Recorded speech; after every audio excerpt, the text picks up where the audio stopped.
Hello दोस्तों, स्वागत है आपका जीएसआईक्यू एजुकेशन के इस यूट्यूब चैनल पे। घटना चक्र का ये जो वन लाइनर का जो सीरीज चल रहा है, ऑलरेडी मैंने 2 वीडियो आधुनिक भारत का मैंने अपलोड कर दिया है। आप लोगों ने उसको नहीं देखा है तो जा करके आप लोग प्लेलिस्ट के थ्रू देख सकते हैं, या फिर नीचे डिस्क्रिप्शन बॉक्स में लिंक होगा, उसके थ्रू आप लोग देख सकते हैं। 2 वीडियो ऑलरेडी अपलोड कर दिया गया है। यही जो वीडियो होता है, इससे 100% प्रश्न आते हैं, क्योंकि ये जो भी प्रश्न इसमें कवर करवाया जाएगा, ये सारे एग्जाम में पूछे जा चुके हैं ऐसे प्रश्न। ठीक है, तो आने की संभावना ज़्यादा रहती है, 100% आने की संभावना रहती है। तो वीडियो को लास्ट तक देखिएगा, बने रहिएगा लास्ट तक, और 1 से 2 बार देखिएगा तो हमेशा के लिए याद हो जाएगा और एग्ज़ाम में आप अच्छा से उसको बना सकते हैं। और चैनल पे नए हैं तो चैनल को सब्सक्राइब कर लीजिएगा और बेल आइकन को प्रेस कर दीजिएगा। टेलीग्राम का जो लिंक है उसको ज्वाइन कर लीजिएगा, ताकि नोटिफिकेशन आपको सबसे पहले मिलती रहे। ठीक है, तो बिना देरी किए हुए शुरू करते हैं हम। ये जो हमारा टॉपिक होगा, गांधी जी एवं उनके प्रारंभिक आंदोलन। ठीक है, तो इससे संबंधित प्रश्नों को देखते हैं हम। तो गांधी जी का जो हमारे स्वतंत्रता संघर्ष की लड़ाई में भारत को आज़ादी दिलाने देने में जो उनका सहयोग रहा, क्या क्या उन्होंने सहयोग किया, तो उससे संबंधित प्रश्नों को यहाँ पे देखेंगे। तो सबसे पहला प्रश्न ये है कि करमचंद गांधी दीवान थे। ठीक है, करमचंद गांधी मतलब कि मोहनदास करमचंद गांधी के पिताजी। तो करमचंद गांधी जो दीवान थे, वो पोरबंदर, राजकोट एवं बीकानेर के दीवान थे। महात्मा गांधी के पदार्पण से पूर्व भारत में राष्ट्रीय आंदोलन की दिशा को जिन अंतर्राष्ट्रीय घटनाओं ने प्रभावित किया था वह है, तो 1898 ईस्वी की इटली अबिसीनिया युद्ध ने, चीन के बॉक्सर आंदोलन ने, और आयरलैंड के क्रांतिकारी आंदोलन ने, तथा रूस जापान के युद्ध में जापान की विजय ने। मतलब एक छोटा सा देश जापान रूस को पराजित कर देता है। तो ये क्या हुआ कि अंतर्राष्ट्रीय जो घटनाएं थी वो भारत के स्वतंत्रता संघर्ष में एक नया मोड़ था और इसने प्रभावित भी किया था। नेक्स्ट ये है कि दक्षिण अफ्रीका में रहने की अवधि में महात्मा गांधी ने जिस पत्रिका का प्रकाशन किया था उसका नाम क्या था, तो उसका नाम था ओपिनियन। जब महात्मा गांधी दक्षिण अफ्रीका में रह रहे थे तो उन्होंने एक पत्रिका का प्रकाशन किया था, पब्लिश किया था उन्होंने, जिसका नाम था इंडियन ओपिनियन। फिनिक्स फॉर्म कहाँ है, फिनिक्स आश्रम या फिनिक्स फॉर्म, तो फिनिक्स फॉर्म कहाँ है, तो डरबन दक्षिण अफ्रीका में है। इसकी स्थापना गांधी जी ने किया था, फिनिक्स फॉर्म। ओके, एम के गांधी समर्थक थे, जो महात्मा मोहनदास करमचंद गांधी जो किसके समर्थक थे, तो दार्शनिक अराजकतावाद के ये समर्थक थे। गांधी जी के राम राज्य के जुगल सिद्धांत थे। तो ये गांधी जी ने दो चीज़ों पे काम किया, एक था सत्य तथा दूसरा था अहिंसा। ये सत्य और अहिंसा के पुजारी थे। ठीक है, तो आगे देखते हैं हम यहाँ पे। नेक्स्ट प्रश्न देखते हैं। तो नेक्स्ट प्रश्न ये है कि गांधी जी की दृष्टि में अहिंसा का अर्थ है सत्य की प्राप्ति का रास्ता। गांधी जी की दृष्टि में अहिंसा का अर्थ है कि सत्य की प्राप्ति का रास्ता। गांधी जी के संदर्भ में बिना मार्क्सवाद के मार्क्सवादी, बिना समाजवाद के समाजवादी, बिना व्यक्तिवाद के व्यक्तिवादी तथा समाजवादियों में एक व्यक्तिवादी और समाजवादियों में एक मार्क्सवादी में से सही है। क्या सही है, तो समाजवादियों में से एक व्यक्तिवादी और समाजवादियों में से एक मार्क्सवादी, ये गांधी जी के संदर्भ में ये कथन सही है। गांधी जी की सत्याग्रह रणनीति में सबसे अंतिम स्थान प्राप्त है। तो गांधी जी की सत्याग्रह रणनीति में सबसे अंतिम स्थान है हड़ताल को, मतलब कि सबसे लास्ट उनका जो बचता था वो हड़ताल पे बैठते थे। आगे देखते हैं कि गांधी जी के सिद्धांत के अनुसार सही है। तो गांधी जी के सिद्धांत के अनुसार सही है क्या, तो सत्याग्रही का शस्त्र से अहिंसा, मतलब सत्याग्रही का शस्त्र जो है वो अहिंसा है। सत्याग्रही को अपने संकल्प में दृढ़ विश्वास होना चाहिए। सत्याग्रही को विरोधियों के प्रति भी द्वेष भाव नहीं रखना चाहिए।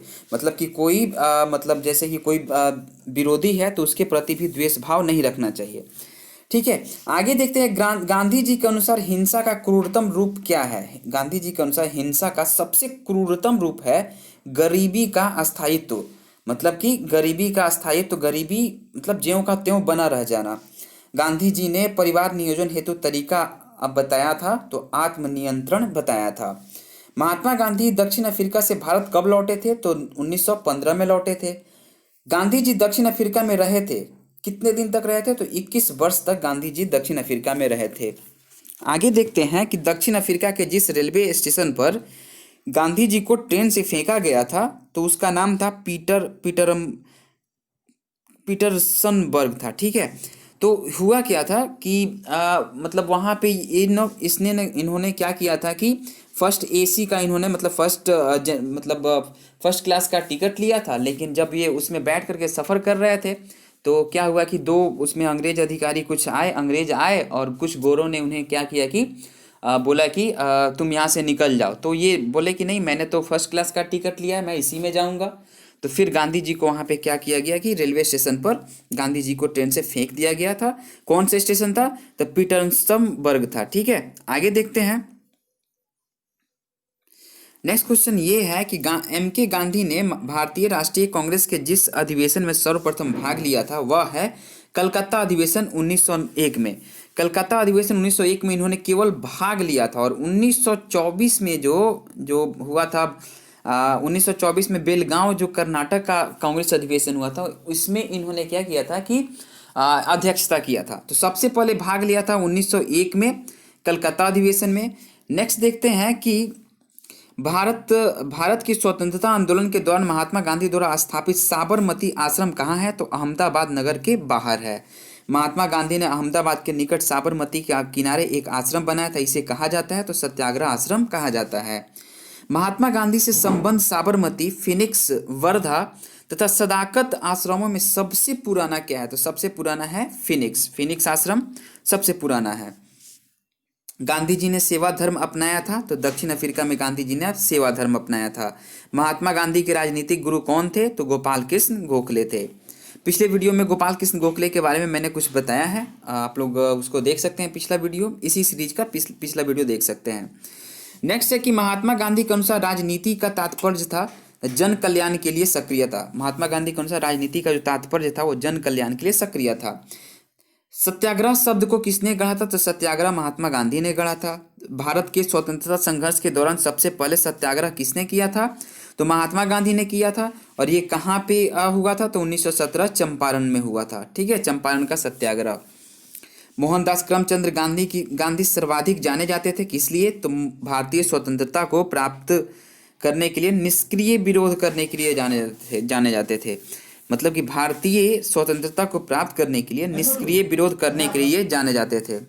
नेक्स्ट देखते हैं यहाँ पे कि विदेशी वस्त्रों की बर्बादी ही उनके साथ सर्वोत्तम व्यवहार है, कहा था, किसने कहा था?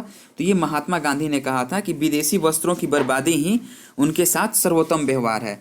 मतलब कि आप विदेशी मत अपनाओ, अपना स्वदेशी वस्त्रों को अपनाओ। जैसे कि उन्होंने रचनात्मक कार्यक्रम में जैसे कि रचनात्मक कार्य किया था, उन्होंने चरखा से सूत काटना और उसी का वस्त्र बुन करके पहनना। खादी को इन्होंने बहुत बड़ा मतलब अहम खादी को मतलब आगे लेके जाने में खादी के वस्त्रों को इनका अहम योगदान रहा था, ठीक है। आगे देखते हैं कि ब्रिटिश निर्मित उत्पादों का गांधी का बहिष्कार प्रभावी हुआ क्योंकि ब्रिटेन भारत को एक बड़ा निर्मित वस्तुओं का बाजार समझता था। मतलब कि जो भी ब्रिटिश निर्मित उत्पादों का उन्होंने क्या किया कि गांधी जी ने बहिष्कार किया, मतलब स्वदेशी अपनाने के लिए, जैसे चरखा को चलाने के लिए प्रेरित किया। तो क्या ब्रिटेन जो है ना, ब्रिटेन भारत को एक समझता था निर्मित वस्तुओं का बाजार समझता था। होता क्या था कि यहाँ से जितने भी रॉ मटेरियल होते थे उनको सारे रॉ मटेरियल को यहाँ से ब्रिटेन भेज दिया जाता था, और फिर वहाँ पे ब्रिटेन से क्या किया जाता था कि उसको वहाँ पे मतलब उसको बना करके और फिर इंडिया में ला करके और उसको ऊंचे दामों पर बेच दिया जाता था। मतलब कि जो उसका रॉ मटेरियल था, जो मतलब कच्चा उत्पाद था, वो भारत का था, और लेकिन उसको बेचा जाता था, उच्च कीमत पे बेचा जाता था। इंडिया का सामान ही इंडिया में ला करके बेच दिया जाता था। तो ब्रिटेन क्या है कि ब्रिटेन समझता था कि निर्मित वस्तुओं का एक बाजार समझता था। आगे देखते हैं कि महात्मा गांधी के राजनीतिक जीवन की घटनाओं का कालक्रम है। तो सबसे पहले इन्होंने चंपारण सत्याग्रह किया, फिर अहमदाबाद जो मील हड़ताल किया, फिर खेड़ा असहयोग आंदोलन किया। महात्मा गांधी के बारे में सही कथन है, उन्होंने अपनी प्रारंभिक शिक्षा राजकोट में प्राप्त की थी। कस्तूरबा के साथ उनका विवाह जो है वो 13 वर्ष की आयु में ही हुआ था। उन्होंने विधि का अध्ययन द इनर टेम्पल, विधि का मतलब लॉ की जो पढ़ाई है उन्होंने इनर टेम्पल लंदन में किया था। वे रस्किन की पुस्तक अनटू दिस लास्ट से सर्वाधिक प्रभावित हुए थे। रस्किन की एक पुस्तक थी अनटू द लास्ट, उससे सर्वाधिक प्रभावित हुए थे। महात्मा गांधी ने कहा था कि उनकी कुछ सबसे गहन धारणाएं अनटू द लास्ट नामक पुस्तक में प्रतिबिंबित होती है और इस पुस्तक ने उन्हें उनके जीवन को बदल डाला। इस पुस्तक का वह संदेश जिसने महात्मा गांधी को बदल डाला कौन था? तो व्यक्ति का कल्याण सबके कल्याण में निहित है। आगे देखते हैं कि गांधीवादी विचारधारा प्रभावित रही। तो रस्किन, थोरो एवं टॉल्स्टॉय से गांधीवादी विचारधारा क्या है? तो प्रभावित रही थी। स्वदेशी आंदोलन, खिलाफत आंदोलन, व्यक्तिक सत्याग्रह आंदोलन तथा भारत छोड़ो आंदोलन में से जिस आंदोलन से गांधी जी संबंधित नहीं थे, तो स्वदेशी आंदोलन से गांधी जी संबंधित नहीं थे। स्वदेशी आंदोलन 1905 के करीब में हुआ था और ये स्वदेशी आंदोलन में आपको रविंद्रनाथ टैगोर की योगदान मिलता है, उसके बाद से फिर अरविंद घोष का मिलता है और इन लोगों का योगदान मिलता है। लेकिन ये जो महात्मा गांधी उस समय चूंकि इंडिया में थे ही नहीं उस समय, तो स्वदेशी आंदोलन से वे संबंधित महात्मा गांधी नहीं थे। भारत छोड़ो आंदोलन, सविनय अवज्ञा, बारदोली एवं खेड़ा सत्याग्रह में जिसका नेतृत्व महात्मा गांधी ने नहीं किया था, तो बारदोली सत्याग्रह का नेतृत्व मतलब महात्मा गांधी ने नहीं किया था और बारदोली सत्याग्रह का नेतृत्व जो है वो सरदार वल्लभ भाई पटेल ने किया था। और सरदार वल्लभ भाई पटेल को सरदार की उपाधि बारदोली की महिलाओं ने सरदार की उपाधि दिया था। तो वल्लभ भाई पटेल जो है तब से सरदार बोले जाने लगे। आगे देखते हैं कि गांधी जी के संदर्भ में सही कथन यहाँ ये है कि जाति विहीन अछूतों की दशा में सुधार के लिए कठोर उन्होंने संघर्ष किया था, असहयोग आंदोलन शुरू किया था, सविनय अवज्ञा आंदोलन को उन्होंने शुरू किया था। और महात्मा गांधी को सर्वप्रथम राष्ट्रपिता किसने कहा था? तो सुभाष चंद्र बोस ने इनको सर्वप्रथम राष्ट्रपिता कह करके संबोधित किया था। गांधी के नाम से पहले महात्मा किसने जोड़ा गया? तो गांधी के नाम से पहले महात्मा जोड़ा गया था चंपारण सत्याग्रह के दौरान जोड़ा गया था। और सर्वप्रथम जो महात्मा शब्द जो गांधी जी को किसने कहा था? तो ये रविंद्रनाथ टैगोर ने इनको महात्मा कहा था। गांधी जी को सर्वप्रथम महात्मा के तौर पर संबोधित किसने किया था? तो देखिए ये आ गया, तो ये रविंद्रनाथ टैगोर ने कहा था। नोआखली काल में महात्मा गांधी के सचिव थे प्यारेलाल। नोआखली में क्या हुआ था कि बंगाल में मतलब जब क्या हुआ था कि वहाँ पे एक दंगा छिड़ गया था, तो उस समय नोआखली जो बंगाल में पड़ता है वहाँ पे महात्मा गांधी के जो सचिव थे वो प्यारेलाल थे। आगे देखते हैं कि राजकोट सत्याग्रह, खेड़ा सत्याग्रह, वायकोम सत्याग्रह तथा असहयोग आंदोलन में जिस सत्याग्रह आंदोलन से गांधी जी प्रत्यक्ष रूप से भाग नहीं लिए थे वो वायकोम सत्याग्रह था। महात्मा गांधी का छत्तीसगढ़ में प्रथम आगमन हुआ था 20 दिसंबर 1920 को हुआ था। गांधी जी के अनुयायियों एन सिन्हा, बृजकिशोर प्रसाद, जेबी कृपलानी एवं राजेंद्र प्रसाद में से वह जो पेशे से एक शिक्षक था, तो राजेंद्र प्रसाद पेशे से शिक्षक भी थे और पेशे से वकील भी थे। ठीक है, तो पेशे से उस समय राजेंद्र प्रसाद शिक्षक थे। जीडी बिरला, जमनालाल बजाज, जेआरडी टाटा जो जमशेद रतन जी जो टाटा हैं, टाटा बिरला ग्रुप, ठीक है, एवं बालचंद हीराचंद उद्योगपतियों में वह व्यक्ति जो लंबे समय तक एआईसीसी के खजांची रहे तथा वर्ष 1930 में जेल भी गए, तो इसमें से जमनालाल बजाज जो हैं वो जेल गए थे। नेक्स्ट प्रश्न ये है कि भारतीय कपड़ा व्यापारी, बैंकर, कांग्रेसी तथा महात्मा गांधी का निकट सहयोगी कौन था? सहयोगी है, यह विवरण है किसका? था जमनालाल बजाज। जमनालाल बजाज ने एक विवरण किया है कि भारतीय कपड़ा व्यापारी, बैंकर, कांग्रेसी तथा महात्मा गांधी का निकट जो है सहयोगी है वो निकट गांधी जी का निकट सहयोगी है, ये जमनालाल बजाज ने अपने विवरण में बोला है।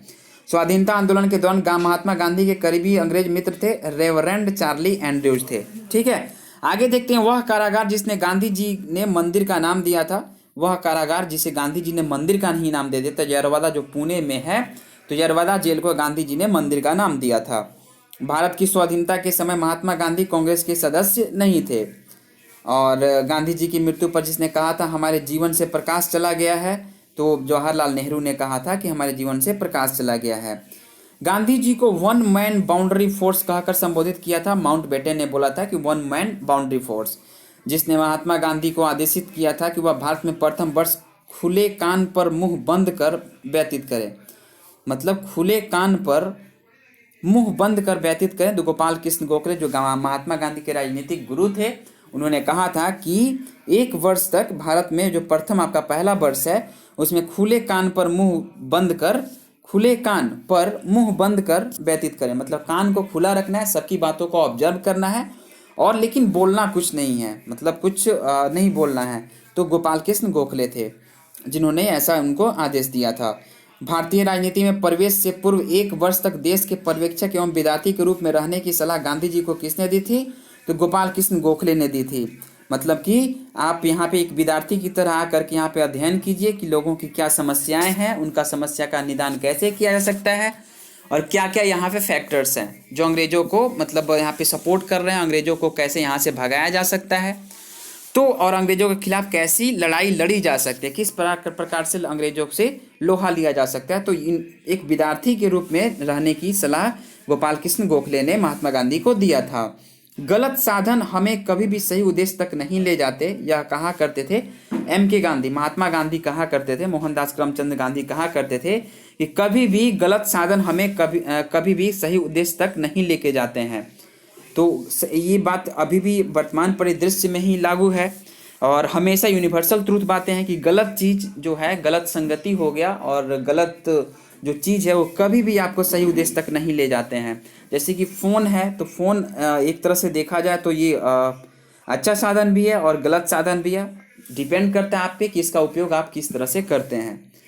ठीक है, आगे देखते हैं कि जो नैतिक दृष्टिकोण से गलत है वह राजनीतिक दृष्टिकोण से कभी सही नहीं हो सकता। जो नैतिक दृष्टिकोण से गलत है वह राजनीतिक दृष्टिकोण से कभी सही नहीं हो सकता। इस सिद्धांत के प्रबल समर्थक थे मोहनदास करमचंद गांधी।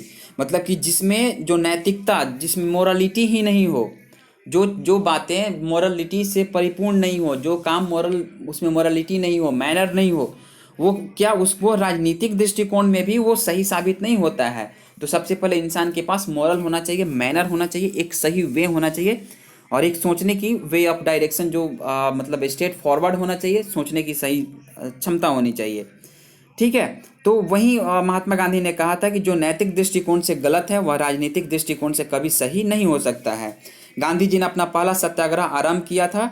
कब किया था? मजदूरों को कम वेतन दिए जाने के विरुद्ध उन्होंने क्या किया था कि पहला सत्याग्रह वहीं अहमदाबाद मिल हड़ताल जो किया था 1918 में उन्होंने किया था। ठीक है, तो पहला सत्याग्रह आरंभ किया था। वह आंदोलन जिसमें महात्मा गांधी ने पहली बार भूख हड़ताल का प्रयोग हथियार के रूप में किया था, तो अहमदाबाद की हड़ताल में उन्होंने किया था। महात्मा गांधी ने भारत में अपना पहला जनभाषण दिया था, वाराणसी में दिया था। नेक्स्ट है कि गांधी जी ने बंधुआ मजदूरों को मुक्त कराने का प्रथम अभियान प्रारंभ किया था, तो चंपारण से उन्होंने क्या किया, बोला था कि बंधुआ मजदूर को वो मुक्त कराने का जो उन्होंने अभियान चलाया था वो चंपारण से किया था। 1917-18 में अहमदाबाद में गांधी जी द्वारा चलाए गए सत्याग्रह में हिस्सा लिया था किसने? तो मजदूर वर्ग ने हिस्सा लिया था। और महात्मा गांधी का वह संघर्ष जो औद्योगिक श्रमिकों से संबंधित था, तो अहमदाबाद संघर्ष जो था औद्योगिक श्रमिकों से संबंधित था। अहमदाबाद सत्याग्रह आरंभ किया गया था, तो सूती मिल कामगारों के लिए अहमदाबाद सत्याग्रह का आरंभ किया गया था। गांधी जी के ट्रस्टशिप के सिद्धांत के प्रतिपाद्य के संबंध में सही युग्म है, मतलब कि दक्षिण अफ्रीका 1903 में उन्होंने ट्रस्टशिप का सिद्धांत दिया था। दक्षिण अफ्रीका से ही ट्रस्टशिप का उन्होंने सिद्धांत दिया था। कब दिया था? तो 1903 में दिया था। गांधी जी, और इसको जूम कर लेते हैं, हाँ, गांधी जी अर्थव्यवस्था के विषय में सही कथन है। गांधी जी का जो अर्थव्यवस्था के बारे में वो क्या सोचते थे, तो वे बोलते थे कि वे अहिंसा पे आधारित अर्थव्यवस्था पर बल देते थे। केंद्रीकरण शोषण और असमानता को जन्म देता है। केंद्रीकरण शोषण और असमानता को जन्म देता है। अतएव अहिंसक सामाजिक संरचना जो है केंद्रीकरण विरोधी है। वे भारत के मशीनीकरण के पक्षधर नहीं थे। ये प्रश्न आता है कि भारत के मशीनीकरण के पक्षधर नहीं रहे। आगे देखते हैं यहाँ पे, चूंकि महात्मा गांधी से बहुत सारे प्रश्न पूछे जाते हैं, इसलिए महात्मा गांधी को मतलब यहाँ पे चूंकि इनका तो पूरा 1917 से लेकर के 1947 मतलब जब तक भारत आज़ाद नहीं हुआ तब तक इनका महत्वपूर्ण योगदान रहा है, इसलिए प्रश्न इनसे ज़्यादा आने की संभावना रहती है और इनसे बहुत सारे प्रश्न आते भी हैं। आगे देखते हैं कि M.K. गांधी के अनुसार अस्पृश्यों का सामाजिक आर्थिक सुधार संपन्न किया जा सकता है, तो उनके लिए कुटीर उद्योग स्थापित करके उनको मतलब संपन्न किया जा सकता है। गांधीयन इनोवेशन, गांधी जी का नवाचार का तात्पर्य है कम निवेश से अधिक उत्पादन, अधिक लोगों के लिए, मतलब कम निवेश कर करके अधिक उत्पादन किया जाए और अधिक लोगों के लिए। ठीक है, खेड़ा सत्याग्रह और सविनय अवज्ञा आंदोलन, असहयोग आंदोलन तथा चंपारण सत्याग्रह में वह घटना जो सबसे पहले हुई, तो सबसे पहले घटना चंपारण सत्याग्रह हुआ था। नेक्स्ट देखते हैं कि चंपारण में तिनकठिया प्रथा का तात्पर्य क्या था, तो 3/20 भूभाग पर नील की खेती करना। अगर आप लोग गांव से हैं तो ये समझते होंगे 3/20 का मतलब ये हुआ 20 कट्ठा को, एक सेकेंड, 20 कट्ठा जो होता है उसको 1 बीघा बोला जाता है। 20 कट्ठा को 1 बीघा बोला जाता है। तो 1 बीघा में 20/3, मतलब कि इसमें 20/3 का मतलब ये हुआ कि 20 कट्ठा में 3 कट्ठे पे हमको मतलब नील की खेती, जबरन नील की खेती अंग्रेजों द्वारा हमारे भारतीयों से करवाई जाती थी, हमारे देश के लोगों से करवाई जाती थी। ठीक है, तो उस वही 3 कट्ठिया प्रथा कहलाई। आगे देखते हैं, गांधी जी ने भारत में पहली बार सत्याग्रह आंदोलन बिहार में प्रारंभ किया। तो बिहार में चंपारण से उन्होंने प्रारंभ किया था 1917 में। गांधी जी का चंपारण आंदोलन था नील कर्मियों की समस्या के समाधान हेतु था। सही कथन क्या है? तो चंपारण में आचार्य जेबी कृपलानी महात्मा गांधी के सहयोगियों में से एक थे। इनके साथ राजेंद्र प्रसाद भी थे, मजहरुल हक भी थे। और गांधी जी को आने के लिए चंपारण में प्रेरित किया था कौन? तो उनको प्रेरित किया था, याद है, राजकुमार शुक्ल ने उनको प्रेरित किया था। नेक्स्ट देखते हैं कि चंपारण संघर्ष जिन्होंने महात्मा गांधी का साथ दिया था वे थे राजेंद्र प्रसाद और निग्रह नारायण सिन्हा भी उनके साथ में थे। महात्मा गांधी के चंपारण सत्याग्रह से संबंधित राजकुमार शुक्ल थे। ठीक है, आगे देखते हैं चंपारण आंदोलन से संबंधित कौन कौन थे? तो राजेंद्र प्रसाद थे, अनुग्रह नारायण सिंह थे, जेबी कृपलानी थे। दक्षिण अफ्रीका से लौटने के पश्चात गांधी जी ने प्रथम सफल सत्याग्रह आरंभ किया चंपारण में किया था। महात्मा गांधी ने सर्वप्रथम जिस किसान आंदोलन में भाग लिया वह है चंपारण। नील की खेती संबंध में चंपारण में महात्मा गांधी को आमंत्रित किसने किया था? तो राजकुमार शुक्ल ने आमंत्रित किया था। नेक्स्ट है कि चंपारण सत्याग्रह के संबंध में सही क्या है? तो यह किसानों से जुड़ा हुआ था। इसे 3 कट्ठिया प्रथा के विरुद्ध संचालित किया गया था।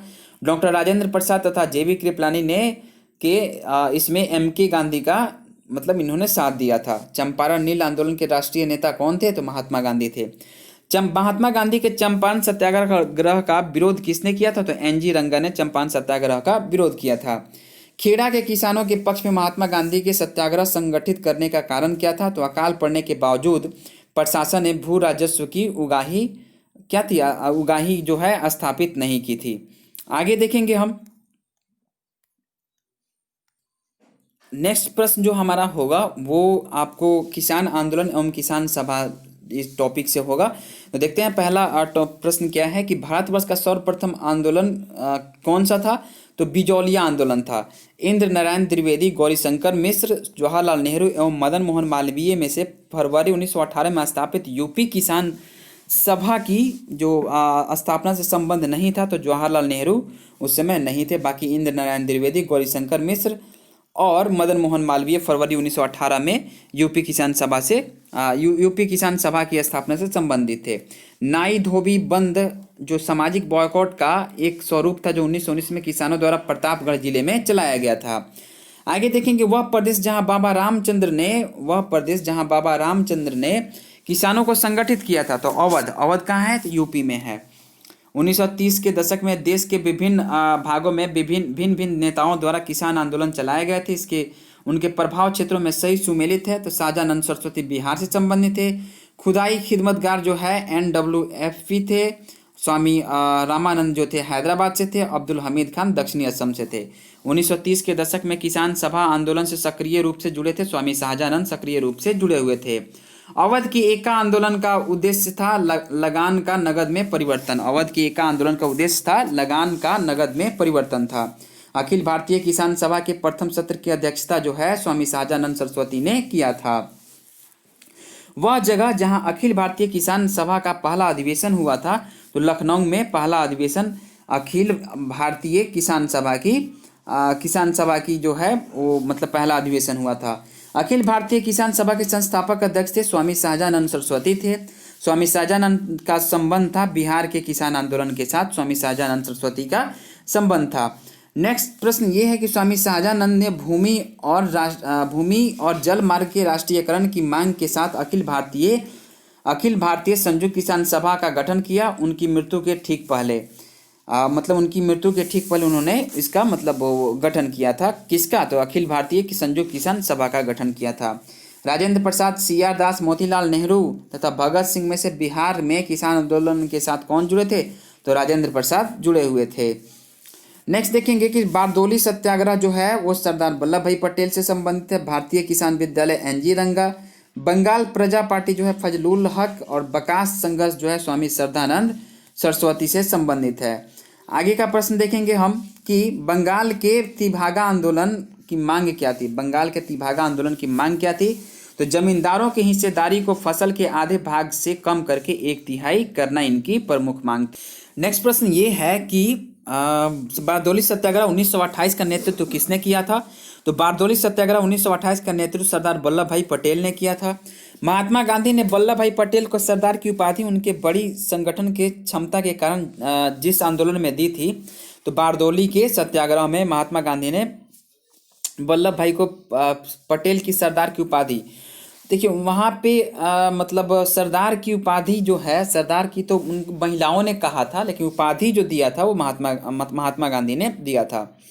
भूदान आंदोलन जो है, भूदान आंदोलन प्रारंभ किया था विनोबा भावे ने, भूदान आंदोलन चलाया था। आचार्य विनोबा भावे के भूदान आंदोलन से प्रारंभ में संबंध स्थान था तो पोचमपल्ली जो है वो मतलब उससे संबंधित मतलब स्थान था। पोचमपल्ली जो है वो आंध्र प्रदेश में पड़ता है।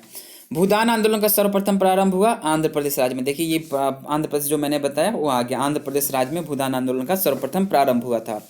नेक्स्ट टॉपिक हम देखेंगे ट्रेड यूनियन एवं साम्यवादी दल। तो इससे संबंधित प्रश्नों को देखते हैं। भारत में 1918 में प्रथम मजदूर संघ की स्थापना किसने किया था? तो वीपी वाडिया ने किया था। 1918 में प्रथम मजदूर संघ की स्थापना किया था। अहमदाबाद टेक्सटाइल लेबर एसोसिएशन की स्थापना जो है महात्मा गांधी ने किया था। नेक्स्ट है कि अखिल भारतीय ट्रेड यूनियन जो अखिल भारतीय ट्रेड यूनियन कांग्रेस जो है 1920 में प्रथम बम्बई में हुए प्रथम अधिवेशन की अध्यक्षता लाला लाजपत राय ने किया था। इसको हम लोग AITUC भी बोलते हैं, मतलब Akhil Bharatiya all India trade union Congress. ठीक है, अखिल भारतीय ट्रेड यूनियन कांग्रेस 1929 में नागपुर में संपन्न ऑल इंडिया ट्रेड यूनियन जो कांग्रेस की अध्यक्षता जो की थी जवाहरलाल नेहरू ने किया था। और ट्रेड यूनियन की कब स्थापित हुआ था? तो 1920 में होता। प्रथम अध्यक्ष कौन था? तो लाला लाजपत राय थे। ठीक है, आगे देखते हैं। कम्युनिस्ट इंटरनेशनल का सदस्य बनने वाला पहला भारतीय था। तो कम्युनिस्ट इंटरनेशनल का MN रॉय को माना जाता है और MN रॉय को ही अक्टूबर 1920 में भारतीय कम्युनिस्ट पार्टी की स्थापना के लिए ताशकंद में एकत्र हुए भारतीयों के समूह के मुखिया कौन थे? तो MN रॉय ही थे। आगे देखते हैं। कानपुर षड्यंत्र मुकदमा जिस आंदोलन के नेताओं के विरुद्ध था वह था साम्यवादी, जो कम्युनिस्ट मतलब नेता थे उनके विरुद्ध कानपुर षड्यंत्र मुकदमा था। ट्रेड यूनियन आंदोलन की क्रांतिकारी चरण का समय क्या था? तो ट्रेड यूनियन आंदोलन के क्रांतिकारी का समय था 1926 से 1939 तक।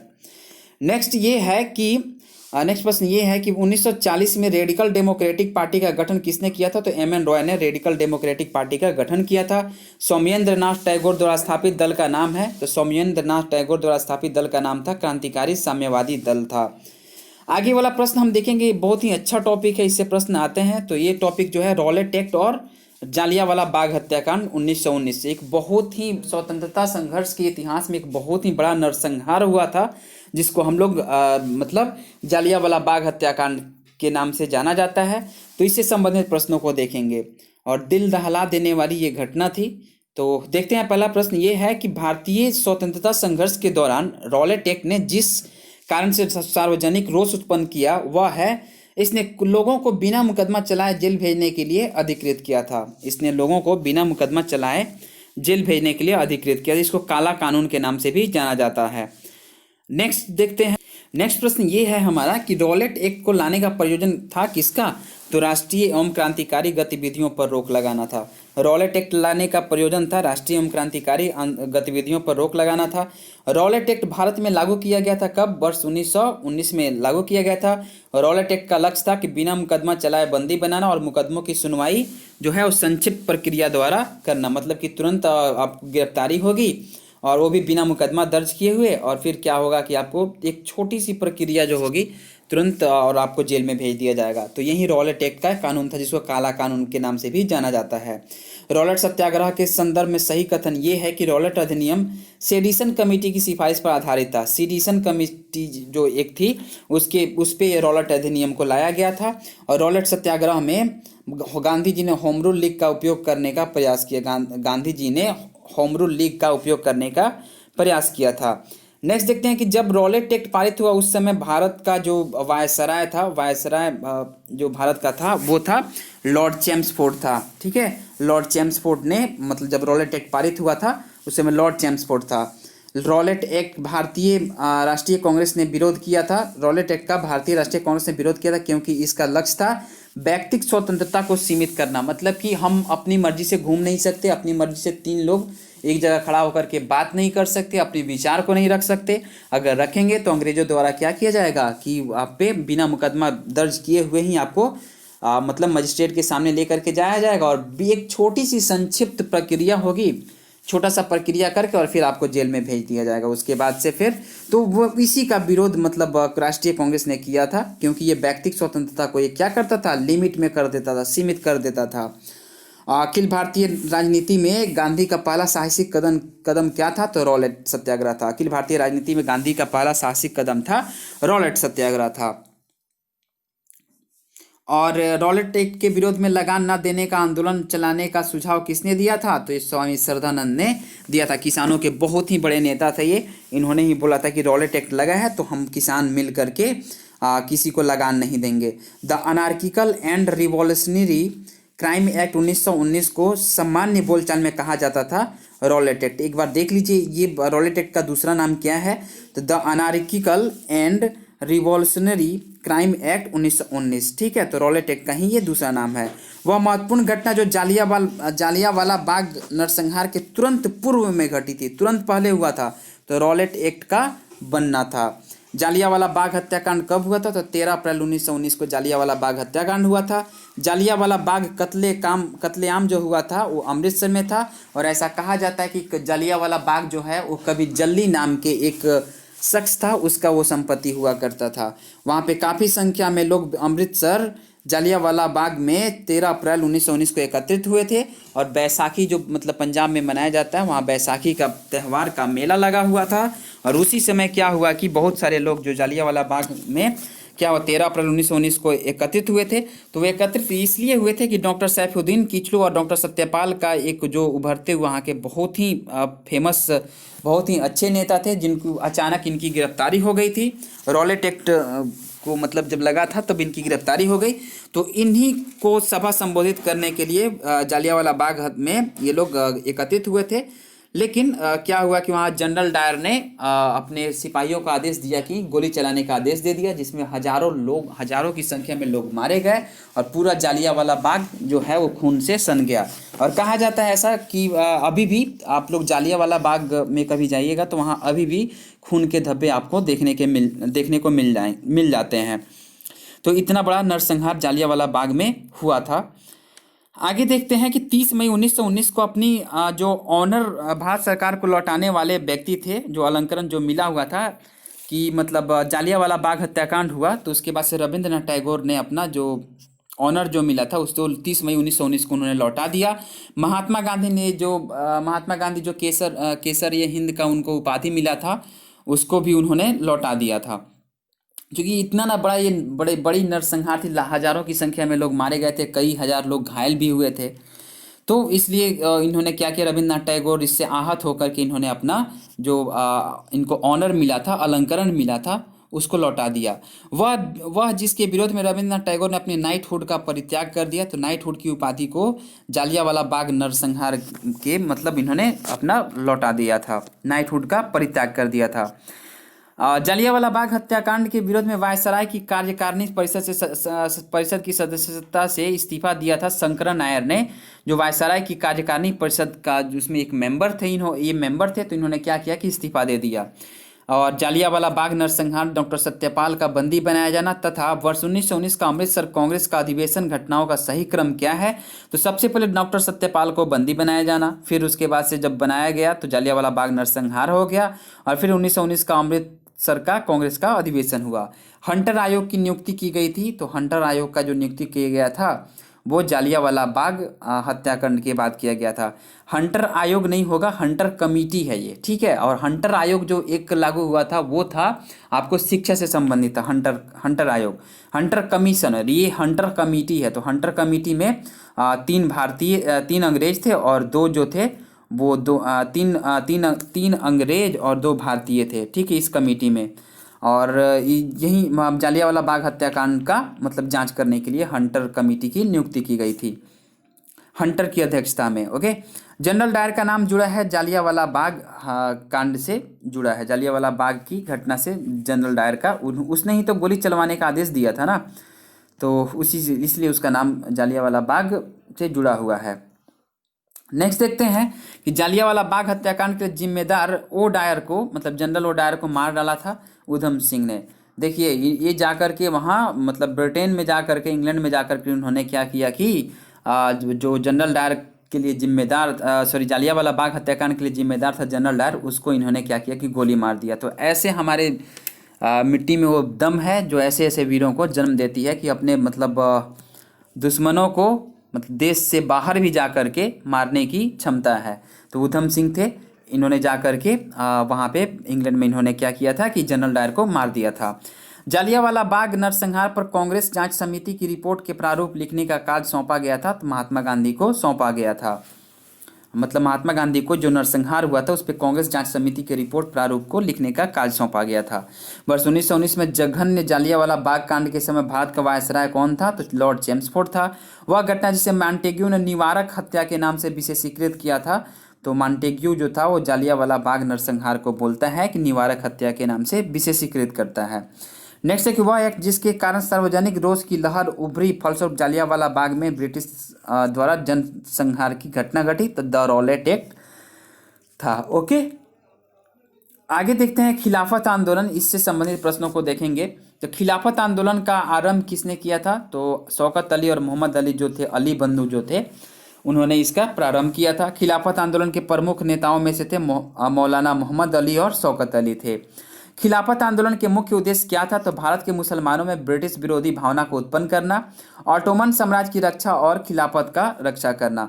मतलब तुर्की में वहाँ के जो मुस्लिम का जो एक खलीफा होता था, ठीक है, खलीफा होता था, उसको ये लोग मतलब किसी पैगंबर से कम नहीं समझते थे। तो तुर्की में क्या हुआ कि ऑटोमन साम्राज्य की रक्षा के लिए क्या किया उन्होंने कि वहाँ पे एक आंदोलन चला, अंग्रेजों के खिलाफ आंदोलन चला, और उस आंदोलन का यहाँ पे सोर्स अपने यहाँ भारत में भी देखने को मिला। और इसके जो मतलब प्रमुख नेता जो थे वो मौलाना मोहम्मद अली और शौकत अली थे।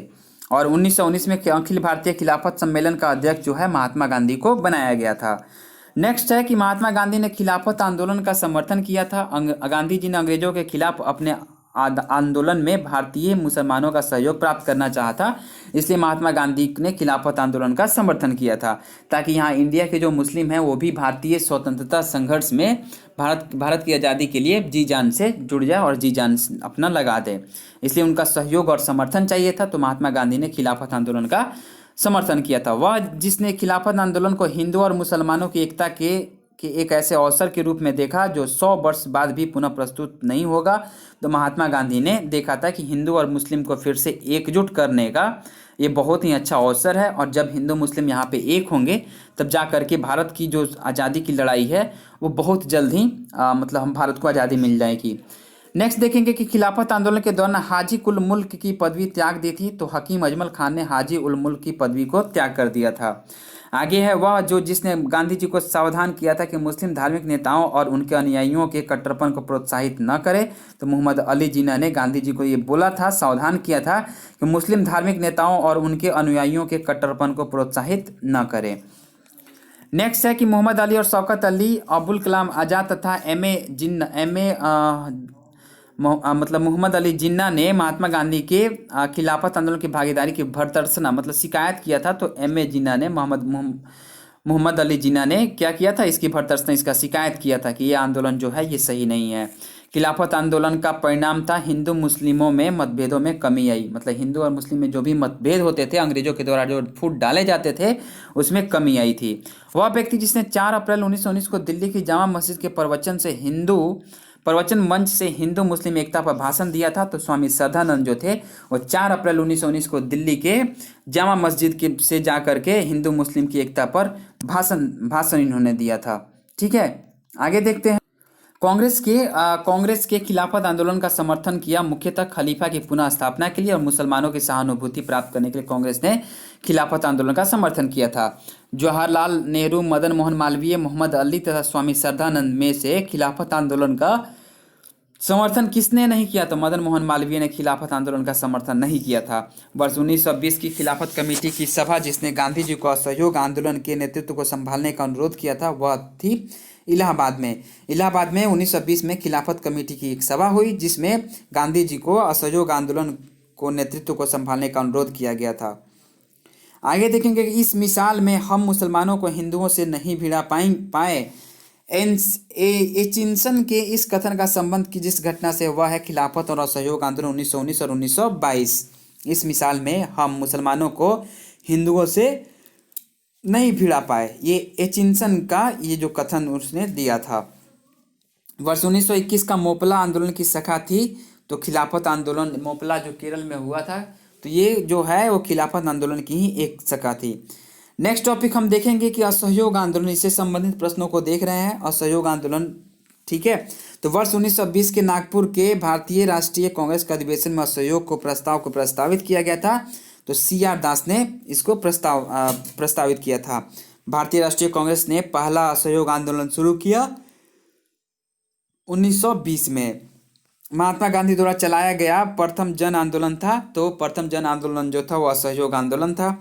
एक वर्ष में स्वराज का नारा गांधी जी ने दिया था। असहयोग आंदोलन के समय में एक वर्ष में स्वराज का नारा दिया था। आगे देखते हैं असहयोग आंदोलन के संबंध में सही कथन क्या क्या है। तो यह कथन सही है कि इस आंदोलन की अवधि वर्ष 1920 से 1922 तक थी।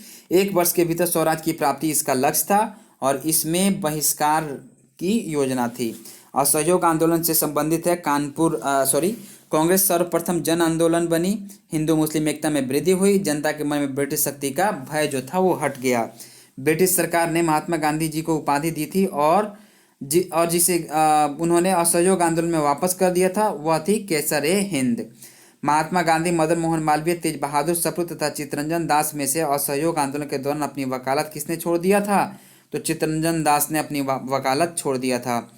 नेक्स्ट देखते हैं कि बाल गंगाधर तिलक, लाला लाजपत राय, मोतीलाल नेहरू तथा चित्तरंजन दास में से वह नेता जिसने असहयोग आंदोलन को समर्थन दिया परंतु इसके परिणाम नहीं देख सके।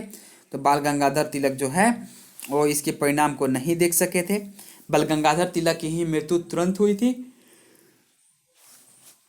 इसीलिए, ठीक है। राहुल सांकृत्यायन जो है वो 1920 में असहयोग आंदोलन के सक्रिय थे, छपरा से सक्रिय थे। नेक्स्ट देखेंगे हम कि चौरी चौरा जो है वो कांड का वास्तविक तिथि है 5 फरवरी 1922 को चौरी चौरा हत्याकांड होता है।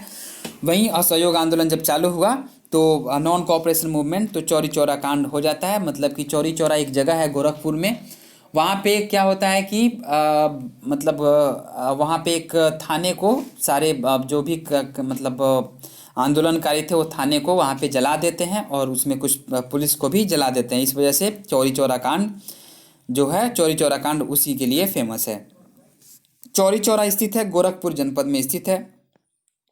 नेक्स्ट देखेंगे कि गांधी जी ने असहयोग आंदोलन नॉन कोऑपरेशन मूवमेंट वापस लिया था। चौरी चौरा कांड के बाद उसने क्या किया कि इसको वापस ले लिया। महात्मा गांधी ने असहयोग आंदोलन को अपनी हिमालय जैसी भूल बताई थी। चौरी चौरा घटना के बाद उसने बताते हैं महात्मा गांधी कि यही मेरी हिमालय जैसी भूल है, मतलब बहुत बड़ी भूल है। चौरी चौरा घटना के समय महात्मा गांधी थे कहाँ पे? तो बारदोली में थे वो। नेक्स्ट है कि असहयोग आंदोलन 1920 में प्रारंभ हुआ, यह समाप्त कब हुआ? तो 1922 में 5 फरवरी 1922 को ये समाप्त हो गया। आगे देखते हैं कि वर्ष 1924 में दिल्ली में 24 फरवरी 1922 को आयोजित अखिल भारतीय कांग्रेस समिति की बैठक में असहयोग आंदोलन वापस लेने के लिए गांधी जी के विरुद्ध निंदा प्रस्ताव प्रस्तुत किया था। तो डॉक्टर मुंजे ने निंदा प्रस्ताव प्रस्तुत किया था।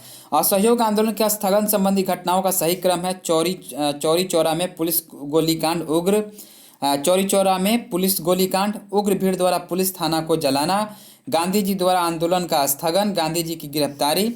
घटनाओं का सही क्रम क्या है? तो चौरी चौरा कांड, बारदोली प्रस्ताव, असहयोग आंदोलन का स्थगन। 1923 से 28 के काल में भारतीय राजनीति में क्रांतिकारी गतिविधियों की पुनरावृत्ति यानी कि रिवाइवल का कारण क्या था? तो गांधी जी द्वारा असहयोग आंदोलन का स्थगन। एक बार फिर से 1923 से 28 में गांधी जी 1923 से 28 में के काल में भारतीय राजनीति में क्रांतिकारी गतिविधियों का पुनरावृत्ति का कारण क्या था? तो गांधी जी द्वारा असहयोग आंदोलन का स्थगन कर देना था। ठीक है, मतलब कि जैसे ही गांधी जी मतलब अपना आंदोलन स्थगित करते थे उस समय क्रांतिकारी आंदोलन शुरू हो जाता था। नेक्स्ट देखते हैं कि वह जिसने असहयोग आंदोलन के दौरान विदेशी वस्तुओं के जलाए जाने पर महात्मा गांधी ने लिखा यह निष्ठुर बर्बादी है। रविंद्रनाथ टैगोर ने कहा था कि महात्मा गांधी को लिखा था कि यह निष्ठुर बर्बादी है। काशी विद्यापीठ, गुजरात विद्यापीठ, जामिया मिलिया तथा काशी हिंदू विश्वविद्यालय संस्थाओं में असहयोग आंदोलन 1920-22 के दौरान स्थापित की गई थी। तो असहयोग आंदोलन जो 1920 से 1922 ईस्वी के बीच चला था उसमें काशी विद्यापीठ और गुजरात विद्यापीठ और जामिया मिलिया इस्लामिया जो विद्यापीठ है उसकी स्थापना की गई थी। 1921-22 के असहयोग आंदोलन का मुख्य प्रतिफल था तो हिंदू मुस्लिम एकता। ठीक है, सही सुमेलित 1885 में भारतीय राष्ट्रीय कांग्रेस की स्थापना हुई। 1905 में बंगाल विभाजन हुआ। 1909 में पार्लियामेंट सुधार आया और 1930 में सविनय अवज्ञा आंदोलन की शुरुआत हुई। नेक्स्ट देखते हैं, ये भी सही सुमेलित करना है कि 31 दिसंबर 1929 को भारतीय राष्ट्रीय कांग्रेस का लाहौर में अधिवेशन होता है और 23 मार्च 1931 को भगत सिंह, सुखदेव और राजगुरु को फांसी की सजा दी जाती है। 1 अगस्त 1920 को असहयोग आंदोलन का आरंभ होता है और अप्रैल 1919 को रॉलेट सत्याग्रह शुरू होता है। ठीक है, नेक्स्ट देखते हैं। नेक्स्ट प्रश्न ये है हमारा कि महात्मा गांधी द्वारा 1922 में असहयोग आंदोलन स्थगित कर दिया गया था। तो क्यों स्थगित कर दिया गया था का कारण बता रहा है यहाँ पे कि इस स्थगन का CR दास एवं मोतीलाल नेहरू द्वारा विरोध किया गया। तो क्या करेंगे कि हम प्रश्न को पढ़ेंगे और यहाँ पे लगाएंगे क्योंकि और नीचे लगाएंगे कारण में लगाएंगे इसलिए। तो एक बार फिर से मैच करते हैं, पढ़ते हैं। महात्मा गांधी द्वारा 1922 में असहयोग आंदोलन स्थगित कर दिया क्योंकि इस स्थगन का CR दास तथा मोतीलाल नेहरू के द्वारा विरोध किया गया। फिर से पढ़ेंगे, इस स्थगन का CR दास, मोतीलाल नेहरू द्वारा विरोध किया गया इसलिए महात्मा गांधी द्वारा 1922 में असहयोग आंदोलन स्थगित कर दिया गया। जी बिल्कुल नहीं, 1922 का असहयोग आंदोलन जो है वो स्थगित इसलिए किया गया था ताकि 5 फरवरी 1922 को क्या होता है, चौरी चौरा जो कांड हो जाता है उसमें, तो इसी अहिंसक घटनाएं हो जाती है। इस वजह से महात्मा गांधी ने इसका स्थगन कर दिया, ना कि इस स्थगन का CR दास एवं मोतीलाल नेहरू के द्वारा विरोध किया गया। ये कथन कारण जो है वो मतलब यहाँ पे ये व्याख्या नहीं करेगा। ठीक है, A और R दोनों सही है। ठीक है, और परंतु RA की सही व्याख्या नहीं है। ठीक है, नेक्स्ट देखेंगे कि हमारा नेक्स्ट टॉपिक जो है वो स्वराज पार्टी का गठन। ठीक है, स्वराज पार्टी का गठन 1923, टॉपिक जो है स्वराज पार्टी का गठन 1923। भारत में स्वराज पार्टी की स्थापना जिन कारणों से की गई थी वह है गांधी जी द्वारा असहयोग आंदोलन को वापस लेना, काउंसिलों में प्रवेश कर तथा उन्हें काम ना करने देना, 1919 के भारत शासन अधिनियम का उच्छेदन करना। स्वराज पार्टी का निर्माण करने के लिए कांग्रेस के अध्यक्ष पद से त्यागपत्र किसने दिया था? तो CR दास ने दिया था। स्वराज पार्टी का गठन असहयोग आंदोलन की असफलता के बाद हुआ। मोतीलाल नेहरू और CR दास द्वारा वर्ष 1923 में गठित पार्टी का नाम था स्वराज पार्टी था। मोतीलाल नेहरू स्वराज दल के नेता थे। श्रीनिवास अयंगर, चित्तरंजन दास, विठल भाई पटेल तथा C राजगोपालचारी दल में नहीं था। कौन दल में नहीं था? स्वराज दल में C राजगोपालचारी स्वराज दल में नहीं थे। मोतीलाल नेहरू, CR दास, NC केलकर तथा राजेंद्र प्रसाद से एक स्वराज पार्टी से संबंधित नहीं था, तो राजेंद्र प्रसाद भी स्वराज पार्टी से संबंधित नहीं थे। देशबंधु के नाम से कौन सा प्रसिद्ध है? तो देशबंधु के नाम से चित्तरंजन दास प्रसिद्ध हैं। आगे देखते हैं कि स्वराज आम जनता के लिए होना चाहिए, केवल वर्गों के लिए नहीं। प्रसिद्ध सूत्र की घोषणा किया था वो CR दास ने किया था। नेक्स्ट देखेंगे कि कांग्रेसी नेताओं द्वारा मॉन्टेग्यू चेम्सफोर्ड सुधार जो कांग्रेसी नेताओं द्वारा मॉन्टेग्यू चेम्सफोर्ड रिपोर्ट की निंदा करने पर कई नरमपंथियों ने पार्टी को छोड़कर गठन क्या किया था? तो इंडियन लिबरल फेडरेशन पार्टी का गठन किया था। 16 दिसंबर 1922 को इंडिपेंडेंट पार्टी बनाने का निर्णय लिया था। इंडिपेंडेंट पार्टी 16 दिसंबर 1922 को बना था। मदन मोहन मालवीय तथा मोतीलाल नेहरू ने इसको इंडिपेंडेंट पार्टी बनाने का निर्णय लिया था। 16 दिसंबर 1922 डेट याद रखिएगा, BPSC में पूछा जाता है। सेंट्रल लेजिस्लेटिव असेंबली का प्रथम भारतीय अध्यक्ष कौन था? सेंट्रल लेजिस्लेटिव असेंबली का प्रथम भारतीय अध्यक्ष जो स्पीकर था वो विट्ठल भाई जे पटेल थे। विट्ठल भाई जे पटेल वे राष्ट्रीय नेता जो 1925 में सेंट्रल लेजिस्लेटिव असेंबली के अध्यक्ष निर्वाचित हुए, तो विट्ठल भाई पटेल निर्वाचित हुए थे। अब देखेंगे हम यहाँ पे टॉपिक जो हमारा है वो साइमन कमीशन 1927, ठीक है, इससे संबंधित प्रश्नों को देखेंगे। तो साइमन कमीशन भारत आया कब? तो 1928 में भारत आया था। साइमन कमीशन के आने के विरुद्ध भारतीय जन आंदोलन हुआ, क्योंकि साइमन कमीशन में कोई भी भारतीय सदस्य नहीं था। ठीक है, आगे देखते हैं। तो आगे वाला प्रश्न ये हमारा है कि साइमन आयोग नियुक्त कब किया गया था? तो साइमन आयोग का जो गठन किया गया था वो 1927 में किया गया था। 1928 में साइमन कमीशन भारत में जिस उद्देश्य से आया था वो उद्देश्य क्या था? तो प्रशासनिक सुधार पर विचार के लिए वो आया था। साइमन कमीशन का वह सदस्य जो उदारवादी दल का था, ठीक है, यानी कि लिबरल दल का था, वो था सर जॉन साइमन थे, जिनके सुझावों पर भारतीयों को साइमन कमीशन से बाहर रखा गया। तो ये लॉर्ड इरविन थे, जिनके सुझावों पर भारतीयों को साइमन कमीशन से बाहर रखा गया। नेक्स्ट देखते हैं कि कांग्रेस ने साइमन आयोग का बहिष्कार किया था। कांग्रेस ने साइमन आयोग का बहिष्कार किया था। साइमन आयोग में एक भी सदस्य एक भी सदस्य जो था वो भारतीय नहीं था। वहीं कथन और कारण है, तो कांग्रेस ने साइमन आयोग का बहिष्कार किया था क्योंकि साइमन आयोग में एक भी सदस्य भारतीय नहीं था। साइमन आयोग में एक भी सदस्य भारतीय नहीं था, इसलिए कांग्रेस ने साइमन आयोग का बहिष्कार किया था। ए और आर दोनों सही है तथा आर जो है सही व्याख्या है ए की। साइमन कमीशन के संबंध में सही है, तो उसकी नियुक्ति 1919 एक्ट के क्रियान्वयन की पूछताछ के लिए की गई थी और उसके अध्यक्ष सर जॉन साइमन थे। और उसने क्या किया था? उसने संघीय प्रकार की सरकार के लिए संस्तुति की थी। भारतीय नेताओं को ने उसका विरोध किया था। नेक्स्ट देखते हैं कि साइमन कमीशन की सिफारिशों के संदर्भ में सही है। साइमन कमीशन के सिफारिशों के संदर्भ में सही है कि इसने प्रांतों में द्वैत शासन को उत्तरदायी सरकार द्वारा प्रतिस्थापित करने की संस्तुति की थी। लाला लाजपत राय घायल हुए थे, तो साइमन कमीशन के विरोध में हुए लाठीचार्ज जो हुआ था उसी में लाला लाजपत राय घायल हो गए थे। मतलब लाला लाजपत राय घायल हुए थे और उसके बाद उनकी मृत्यु हो जाती है। कुछ ही दिनों के बाद में उनकी मृत्यु हो जाती है। पंजाब केसरी की उपाधि दी गई थी लाला लाजपत राय, और शेर ए पंजाब के नाम से भी उन्हीं को पंजाब के लाला लाजपत राय को जाना जाता है। अभी कथन यहाँ पे है कि 1928 में लाहौर में लाला लाजपत राय के नेतृत्व में साइमन कमीशन का विरोध आयोजित किया गया था। साइमन कमीशन में एक भी भारतीय सदस्य शामिल नहीं था। ए और आर दोनों कथन सत्य है और ए आर की ए जो है कि सही व्याख्या आर करता है। पॉज करके आप लोग वैसे ही यहाँ पे लगाएंगे क्योंकि और यहाँ पे लगाएंगे इसलिए लगा करके आप लोग प्रश्न को बना सकते हैं। नेहरू रिपोर्ट किसने तैयार किया था? तो मोतीलाल नेहरू ने नेहरू रिपोर्ट तैयार किया था। राजगोपालाचारी और सरदार पटेल, पंडित मोतीलाल नेहरू, गोविंद वल्लभ पंत, सर तेज बहादुर सप्रू और जयकर तथा जवाहरलाल नेहरू और जगजीवन राम में सर्वप्रथम भारत के लिए औपनिवेशिक स्वराज की मांग किसने किया था? तो सर तेज बहादुर सप्रू और जयकर ने किया था। भारतीय स्वतंत्रता आंदोलन के काल के संदर्भ में नेहरू रिपोर्ट में अनुशंसा की गई थी। तो अल्पसंख्यकों हेतु आरक्षित स्थानों के लिए संयुक्त निर्वाचन क्षेत्र, संविधान में भारतीयों के लिए मौलिक अधिकारों का प्रावधान, वर्ष 1928 में इंडिपेंडेंस फॉर इंडिया लीग के गठन से संबंध थे। जवाहरलाल नेहरू और सुभाष चंद्र बोस जो थे वो संबंधित थे। नेक्स्ट देखेंगे यहाँ पे कि नेहरू रिपोर्ट की अध्यक्षता में एक कमेटी द्वारा नेहरू रिपोर्ट डैश डैश की अध्यक्षता में एक कमेटी द्वारा तैयार किया गया था और इसका विषय था मोतीलाल नेहरू भारत में संवैधानिक व्यवस्थाएं। नेक्स्ट देखेंगे कि मुस्लिम लीग के जिस अधिवेशन में एम.ए. जिन्ना ने अपना 14वीं सूत्री प्रस्ताव रखा था, तो 1929 के दिल्ली में मुस्लिम लीग के अधिवेशन में उन्होंने रखा था।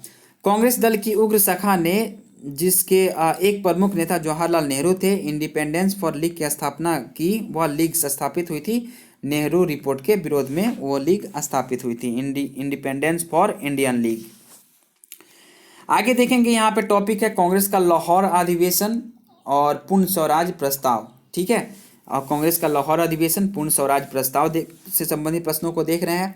तो भारतीय स्वतंत्रता संग्राम के दौरान प्रस्तावित किया कि स्वराज को सभी प्रकार के विदेशी नियंत्रण से मुक्त संपूर्ण स्वतंत्रता के रूप में परिभाषित किया जाए। किसने किया था? तो मौलाना हसरत मोहानी ने किया था।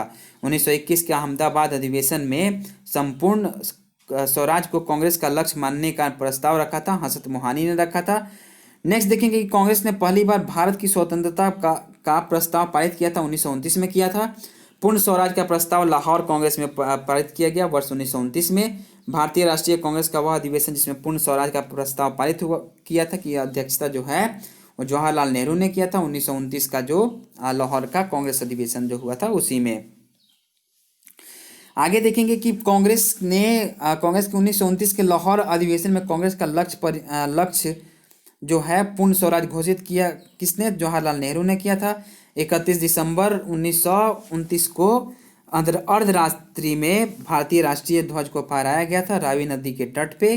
किसने फहराया था? तो जवाहरलाल नेहरू ने फहराया था। स्वतंत्रता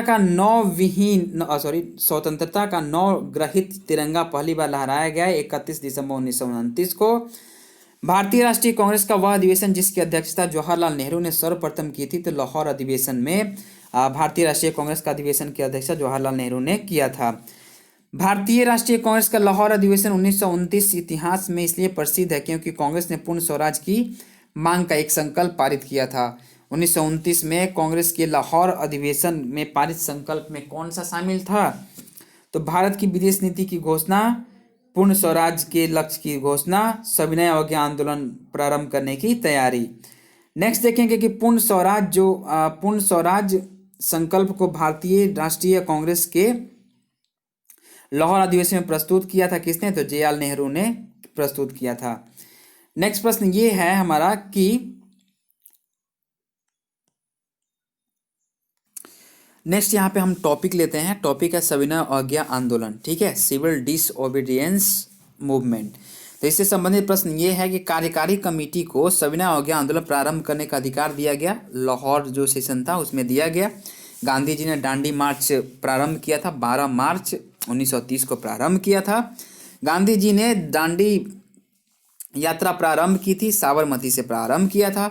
वह प्रांत जिसके सत्याग्रहियों की संख्या महात्मा गांधी के दांडी कूच में सर्वाधिक थी, तो गुजरात के जो संख्या थी सत्याग्रहियों की वो सर्वाधिक थी। असहयोग आंदोलन, नमक सत्याग्रह, बारदोली कूच तथा भारत छोड़ो आंदोलन में से महिलाओं की भागीदारी सर्वाधिक मानी जाती है। तो नमक सत्याग्रह में महिलाओं की भागीदारी सर्वाधिक मानी जाती है। दांडी मार्च शुरू किया गया था नमक कानून तोड़ने के लिए। दांडी मार्च, भारत छोड़ो आंदोलन, साइमन कमीशन का आगमन तथा गांधी इरविन समझौता में से सबसे पहले घटित हुआ साइमन कमीशन का आगमन। कब आया था? तो इंडिया में आया था 1928 में।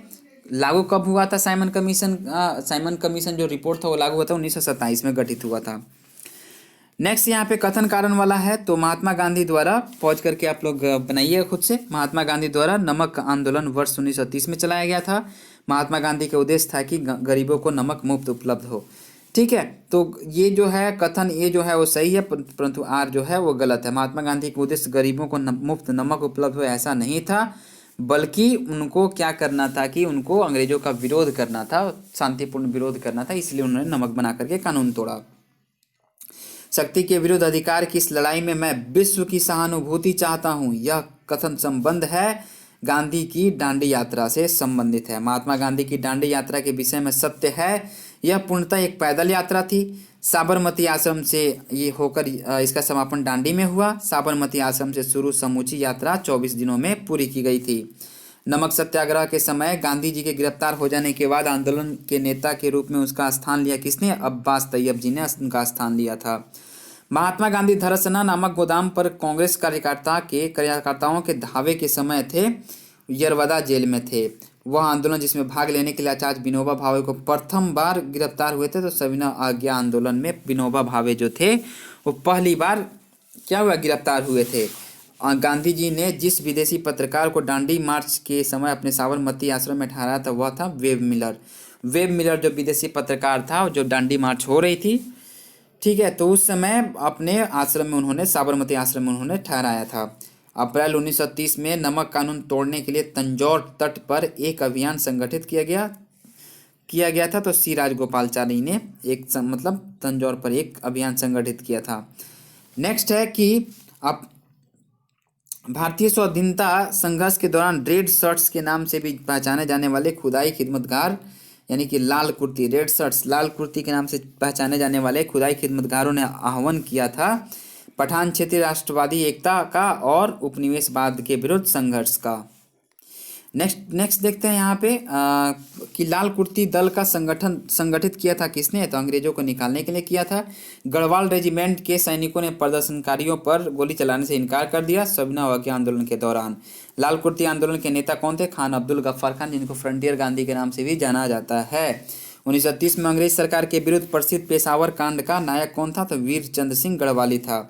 जिया तरंग आंदोलन प्रारंभ हुआ था, मणिपुर में प्रारंभ हुआ था। बेगूसराय के चौकीदारी टैक्स के विरुद्ध आंदोलन एक हिस्सा था किसका, तो सविनय अवज्ञा आंदोलन का ही एक हिस्सा था। नेक्स्ट है कि सविनय अवज्ञा आंदोलन जो सिविल डिसोबीडियंस मूवमेंट की सफलता के बाद गांधी जी ने महत्व दिया था, रचनात्मक कार्यक्रम को महत्व दिया था। प्रभावती देवी स्वतंत्रता संग्राम सेनानी थी, कहाँ की, तो प्रभावती देवी पटना की थी। तो चलिए 1 घंटे का पूरा ये लेक्चर हो चुका है। नेक्स्ट लेक्चर हम लेकर के आएंगे गांधी और यून समझौता, और फिर हम लोग एक और वीडियो बनाएंगे आगे बहुत जल्दी, उसको भी मैं अब अपलोड करूँगा। और अभी तक आप वीडियो के साथ बने हुए हैं तो सब्सक्राइब कर लीजिए, अपने दोस्तों के साथ भी शेयर कीजिए। टेलीग्राम ग्रुप में आप लोग ज्वाइन हो जाइए, टेलीग्राम चैनल का लिंक नीचे डिस्क्रिप्शन बॉक्स में है। और भी बहुत सारे बीपीएससी के लिए, इन्फोर्समेंट सब इंस्पेक्टर के लिए, फॉरेस्टर के लिए, फॉरेस्ट गार्ड के लिए बहुत सारे स्टडी मटेरियल यहाँ पे बहुत कम समय में अपलोड किया गया है। मतलब कम वीडियो का जो ड्यूरेशन है कम है, तो उसको आप लोग देख सकते हैं रिवीजन बेसिस के तौर पे। आप लोग उसको वहाँ पे कॉन्सेप्ट भी आपको जैसे कि मिल जाएगा, तो आप लोग उसको देख सकते हैं। और अपने व्हाट्सअप और टेलीग्राम और फेसबुक जो ये स्टडी ग्रुप है, अपने दोस्तों को ज़रूर शेयर कीजिए, इस चैनल को थोड़ा सा सपोर्ट कीजिए। और अब जो भी कोई कमियां हो, कोई सुझाव हो, कोई सजेशन हो, और तो आप लोग यहाँ पे कमेंट सेक्शन खाली पड़ा है, आप लोग वहाँ पे जा कर के अपनी सुझाव को दे सकते हैं। बहुत बहुत धन्यवाद आप लोगों का JSIQ एजुकेशन के साथ जुड़े रहने के लिए और इतना सारा प्यार देने के लिए। मिलते हैं नेक्स्ट वीडियो में, तब तक के लिए आप सब किसी का बहुत बहुत फिर से धन्यवाद।